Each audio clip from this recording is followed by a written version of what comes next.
Is it afternoon? It's morning still. Let me know when you're ready. Ready? All right. Good morning. Thank you all for coming out. My name is Attorney Sierra Norris. I'm the owner and founder of C. Norris Law Firm as well. Here with me is Evan Finicky and one of my other associates, Logan Mayers. We are announcing the filing of our lawsuit on behalf of the parents of who we love to call Baby J.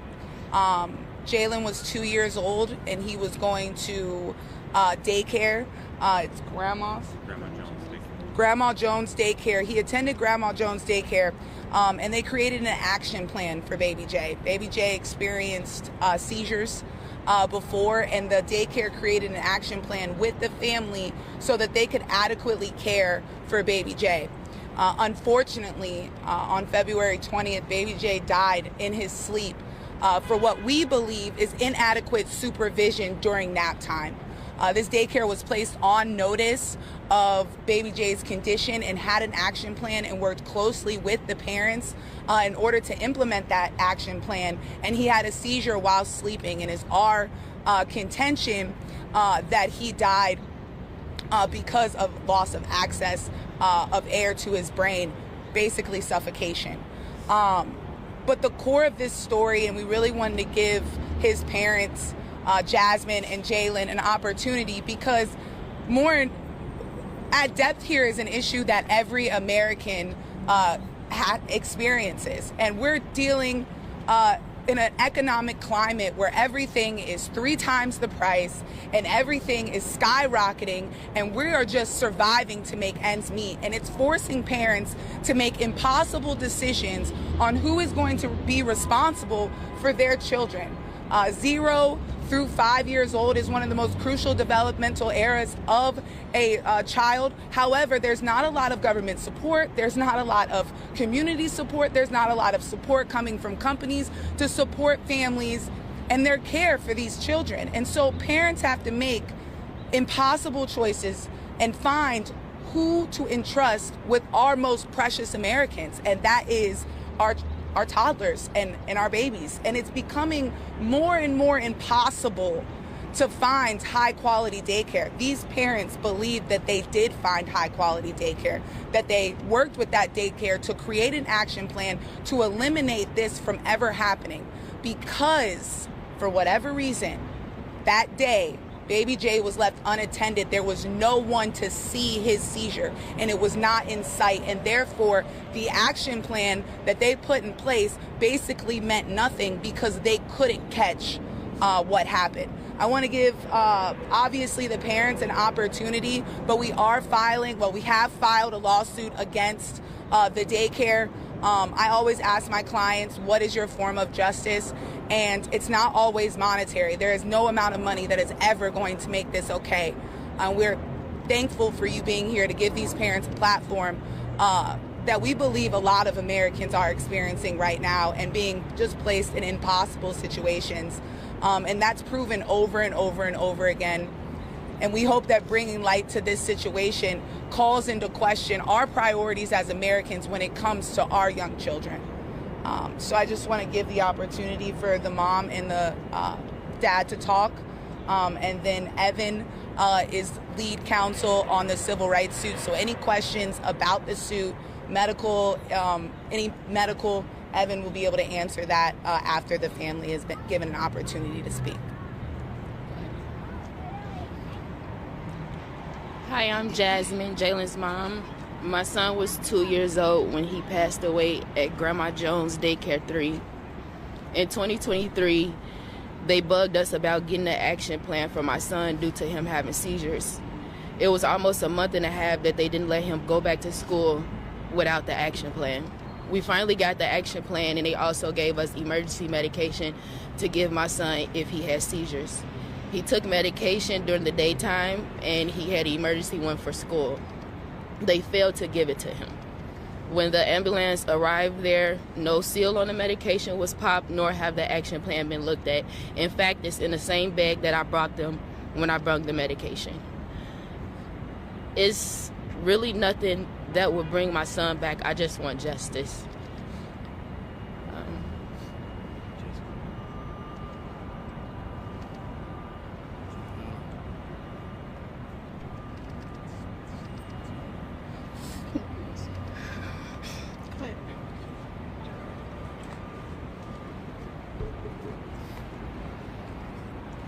How you guys doing? I'm Dad, Jalen Allen Branch Sr. I've been waiting for an opportunity to actually get my voice out there for not only my group and my, I would say, support system to hear, but for the world to hear. This recent situation was a pure situation of negligence, unattentiveness, not caring enough, and no sense of urgency. My son was 2 years old, around other 2 and 1 year olds that parents have trusted this establishment to be able to take care of the kids while they're out doing the things that they really don't even want to do. But we have to. And this life inflation has shot through the roof, and all we're trying to do is play catch up. Some are blessed and some aren't, or some are blessed in other ways. In this situation, I work 7 to 7 every single day. I sacrifice having time with my kids so that I'll be able to provide for my kids. So I instilled my trust into an establishment that I'm well aware of to be able to take care of him to the fullest capacity. We've been hounded, talked to, questioned about different documents and medical documents that they would need for baby J to be able to return to school. As Mom said, we've done it. We've done it all. There's only so many things that we can do that are in our control. When we drop him off at that front door, at that point, you guys are in charge of his life. You guys are in charge of his well-being, because I'm 20 minutes away. I can't get there fast enough. That's why you guys are there. That's why an action plan is placed. That's why there's steps and I would say trainings that they actually went through. It's not only just about justice, it's about prevention, to prevent something like this to happen again. Of course we're gonna get justice. Of course they're gonna know his name. Not only do I share his name, he has his own. Baby J is his own man and his own kid and his own face. It's just, he so happens to look like me. So there's a lot to be said and a lot to be done, and a lot will be said and a lot will be done in the right way, the Jesus way, the Christ way, and the integrity way. And that's all I have to say. If I may ask you or Mom, can you talk to us about what specifically this action plan entailed? What were they supposed to do? So an action plan is put in place just in case an episode like this happens. So he had his first seizure, well, his second seizure at school. Once he had his second seizure, he was not able to return. And he wasn't able to return until he actually had a plan for them to follow in order to save his life if something like this was to happen. They didn't do that. And what was that plan? What did that plan So, Talk about the process. You sat down and you guys went over it. They went over a couple more details about that. okay, so from when they asked for it, we definitely have many visits to the actual daycare. Mom, especially because I'm at work. And when I do go, I'm able to actually voice myself. We've sat down, we've given papers. Papers have been lost. We've given papers to be faxed. Papers have never been faxed. And as far as his action plan, it seems as though we got everything going just for them to put it to the side like it just wouldn't happen. They treated it like it wouldn't happen. And can I? They were supposed to Yeah, it's okay. supervise. Can I just want to add to that? Yeah, of course. And I just want to add to that. One of the parts of the action plan that, of course, one of the parts of the action plan here that may or may not have been critical was giving medication following a seizure, following a medical event. Here, the parents had provided medication that could be administered had this seizure or medical event been observed or supervised. The lawsuit is alleging that this child was left unsupervised and unobserved for too long. Had they not been, perhaps steps could have been taken to give medication or respond to this event.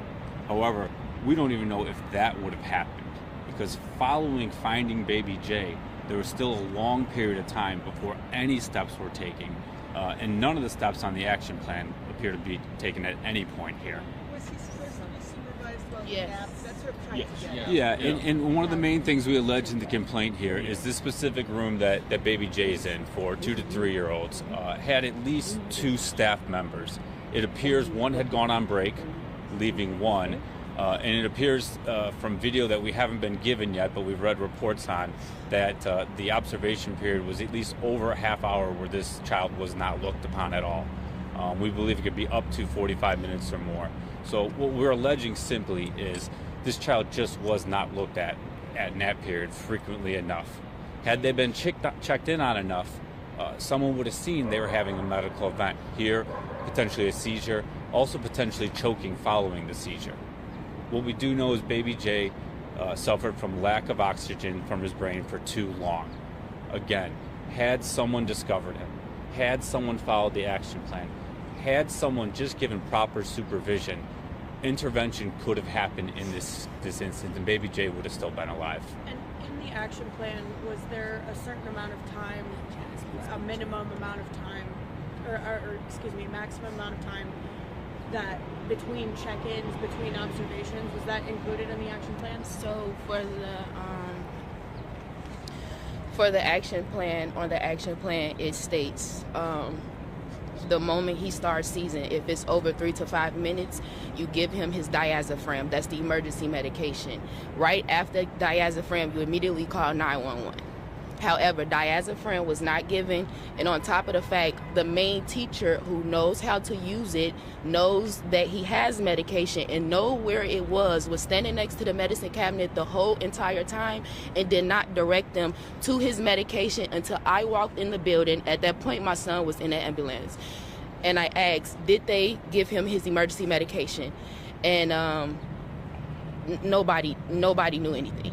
One of the teachers, in fact, said he doesn't take medication. So, I'm sorry, just to be clear, he has seizures. What is the medical condition, and what was it that he suffered that made him have these seizures? epilepsy. How long were you at the daycare at that point? Had you been with them?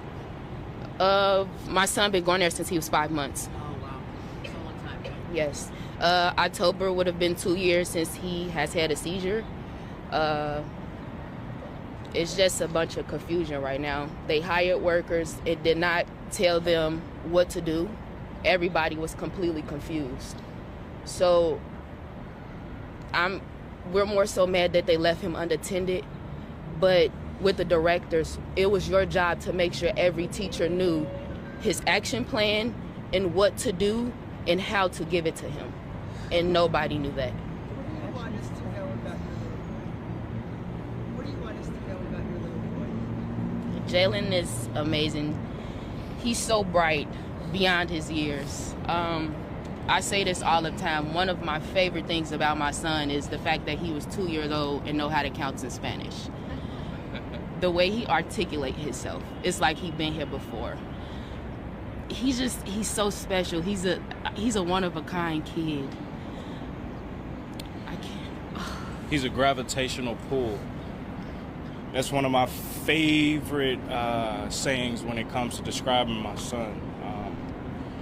It didn't take much for you to be around baby J to grow love for him. He was a happy, energetic, very energetic kid. He loved getting into everything and learning about everything as well while doing it. He's a family kid. He's a lover. He's a carer, and it's something that's just unmatched. Something that you just can't create again. Yes, you can have kids again, but you can't create a soul like that again. Can't create a spirit like that again. To have so much love and so many people concerned about him in places that he's never even been. It takes more than just a face and a body. It takes gravitational pull. It takes the soul. It takes the spirit. Do you have other children? Yes. How are they taking the loss? His older sister, she just made 4 in December. She's still trying to process things as best as she can. At 4 years old, there's only so much that you can understand. So you try your hardest to be able to be there and comfort and understand as much as you can. Does she have her episodes and her moments where it's like, okay, I'm alone? My baby brother is too small to run around and jump off the slide with me in the house. It's just a big age gap between the two. My firstborn is my daughter, and baby J is our secondborn. Well, our firstborn is Dream, which is our daughter, and baby J is our secondborn. And they're about a year and a half apart. So you can tell that they were very, very thick and thin through whatever. They wherever baby J went, Dream went. Wherever Dream went, baby J went. It was a domino effect. And what were some of his specific interests? What did he like to do, to watch, to listen to? He loved this one particular song called "Nah Nah So Happy." He's a dancer. He would dance to anything that comes on. He's a jack of all trades. He'll do a front flip, a cartwheel, jump off the slide, dance, all while eating a cookie. Terrible twos and fours. Also, I know there's been a lot of questions about the action plan. I don't know if it's appropriate to take a break, but Jasmine does have the action plan in her car, and I think a lot of questions can be answered if she have an opportunity to go get it. I know that you guys have been asking specifically about the action plan, and I think there's some more pointed answers in it, so we do have that available for you all as well. That would be helpful if we can ask you before we do that. We haven't heard what say and spell names because we haven't done that. And actually, I have a few more questions because after you each spell your name and tell us your name. Okay, go ahead. Okay, you want me to go first? All right, I'm Dad Jalen Branch, Jaylin, last name Branch, Branch. Senior. Jasmine Bailey, JasmineBailey, Mom. Attorney Evan Finicky, EVAN, last name FINNEKE. What's the status of the daycare right now? Are they open and operating? They're open and operating, and they have 2 locations. Which location is this? Yeah, this is Grandma Jones Daycare 3. Which is located? It's on Sibley Boulevard, 1800 Sibley Boulevard. Would you prefer, following the filing, that the daycare is shut down, suspended? What would you want to see immediately before the case goes through? I mean, for one, we're looking for an investigation from DCFS into it, and if appropriate, shutting it down. Clearly here, we think that the lack of supervision went far too long. This is one child. What about the other children in the other rooms? And until those questions can be answered, and until kids can be looked at safely, I think shutting down would be the most safe course. In your lawsuit and in looking at the history of this daycare center, were they licensed properly? Did they have any priors? They were licensed properly. There were some prior violations that we had noted in terms of background checks and training and everything like that, which we can certainly make available. Like I said, there is 2 locations. It looks like there was another location previous. We don't know why that location closed at this point yet. We're hoping with the filing of the lawsuit and the ability to use subpoena power to uncover some of these answers as well. You're obviously comfortable that they can handle special needs kids. That's why you chose them? Yeah, in this case, I don't even know if I would classify Baby J as overly special needs. I think they knew what they needed to do, but they didn't. in this case, Mr. Branch and Jasmine did everything above and beyond that a parent can do to empower the daycare providers here. They worked with them. They went back and forth. And again, a child having seizures, of course, that's difficult on parents. It's difficult on child care workers. But when you're aware of it and you observe it, then you can intervene. You can turn a child. If they do choke and possibly vomit, which seems to be the case here, you're able to make sure they don't suffocate on that. Okay? While there were some special considerations in this case, we don't think any special actions really were required other than observing and supervising Baby J here, and if something happens, stepping in and administering some medication, making sure a child didn't choke.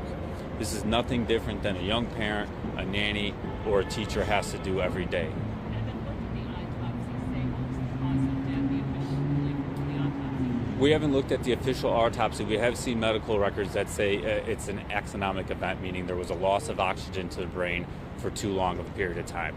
Now that can happen with a seizure when medication isn't provided. It could also happen when someone chokes on the vomit following a seizure. We think one or two of these things happen, potentially even an episode with his heart, again, stopping oxygen from going to his brain. The period of time that he was observed or not observed was too long, but even more so, the period of time that the response came was far too long. When Baby J did arrive at University of Chicago Hospital, it was unlikely that they would be able to do any life-saving measures at that point. This was all from medical records. You don't have an autopsy result yet. Logan, I don't know if you want to... We don't have the official autopsy. Yeah, I don't believe there's an official autopsy that's been released yet, so we're just looking at the diagnosis from the records from University of Chicago. Did he die at the daycare, or do you know if he was at the hospital or anything else? I don't want to speak to that. I'll let a doctor or an expert speak to that, but it appears, due to the time that oxygen wasn't going to the brain, that he would have lost his life at the daycare. Obviously, he was pronounced dead at the hospital. More likely true than not, though, when he left the daycare, it had already been too late. Do you know if there was a baby monitor or anything in the No. room? No. There were cameras in the room. We are waiting for the daycare, the insurance company, the police to turn over that video. It does appear that there was video directly on Baby J and in the room, so we will see exactly who was checking how long in between. But early reports indicates at least a half hour or more since someone had last checked on Baby J. And for the parents, what would you want to tell other parents who maybe have children at Grandma Jones or are considering it? What would you want to tell them? I would first like to tell other daycare something. It's your duty to know whether you can or can't care for a child with certain disabilities or I'm sorry, I can't get the word out, but you guys get where I'm going. It's their job to let us know that. They didn't tell us anything. They told us he would be perfectly fine, so we trusted it. For other parents who kids are in daycare, I would say just make sure you're doing a thorough look. Check, check, check. I can't express that enough. If you're having a weird feeling, go up there and check. If you need meetings, set up the meetings. I was declined multiple meetings since December. And I don't know why I didn't raise a red flag then. But just pay attention to your surroundings, your kids, and who's caring for them. What I have to say is pretty simple, but you can put a lot more detail behind it. More of the story to all the other parents: protect your kids. Make sure the individuals that you're leaving your kids with are actually prepared and equipped to take care of your kids as you would. And that's all. Thank you for your time this morning, everyone. Thank you. You want to go get the action plan?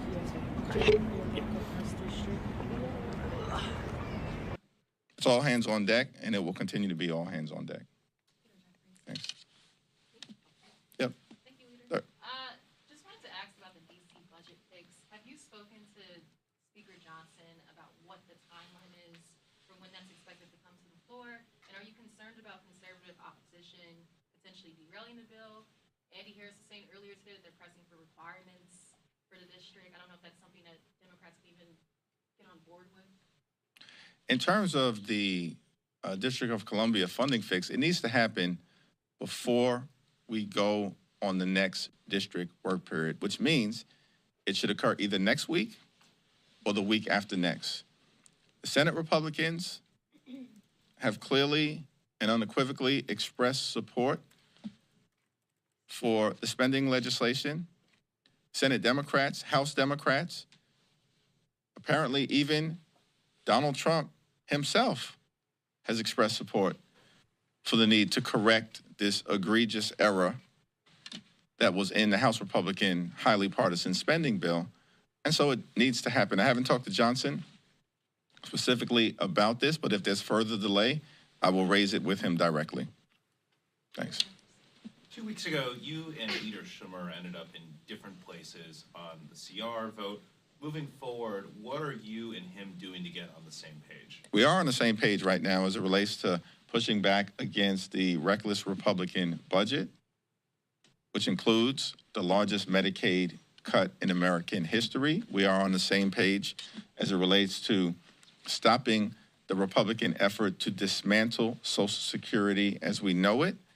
We are on the same page as it relates to what needs to be done to actually create an economy that is affordable for everyday Americans. Thanks. Thank you. Obviously, the Democrats are mad. The base is mad. We've noticed this uptick in the use of expletives in both chambers by Democrats. I have a list. I don't want to read it. Am I on that list? No, you're not actually. Okay. You're a gentleman. You haven't used a curse word that I've heard of yet. Do you think this is the best tactic and the smartest way to connect with voters? Is this something